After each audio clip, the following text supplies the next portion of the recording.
Nicole Flax, and this is PwC's Tax Insights in Brief. Treasury and the IRS recently issued final regulations affecting the consideration of federal tax controversies by the IRS Independent Office of Appeals. The regulations implement language from the Taxpayer First Act, providing that appeals should generally be available to all taxpayers. The word generally is key, as there are more than 20 exceptions to consideration by appeals, some of these significant.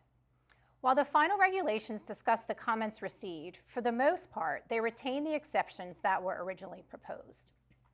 In more taxpayer-friendly news, the IRS also announced 3 pilot programs that will test changes to the agency's alternative dispute resolution programs, specifically Fast Track Settlement and post-appeals mediation, to help taxpayers resolve tax disputes earlier and more efficiently.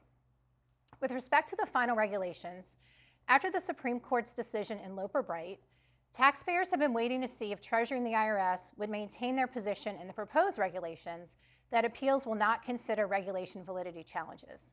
The final regulations do not deviate from the proposed regulations and retain the exception that reg validity cases will not be heard by appeals until there is an unreviewable decision.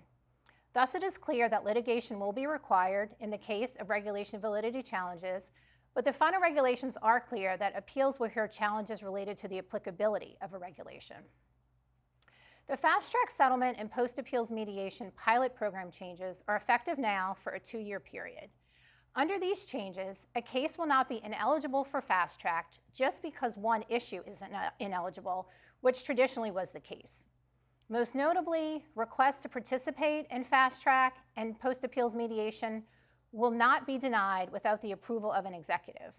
The changes also clarify that taxpayers must receive an explanation when requests are denied. These changes are expected to increase the acceptance rate for these programs.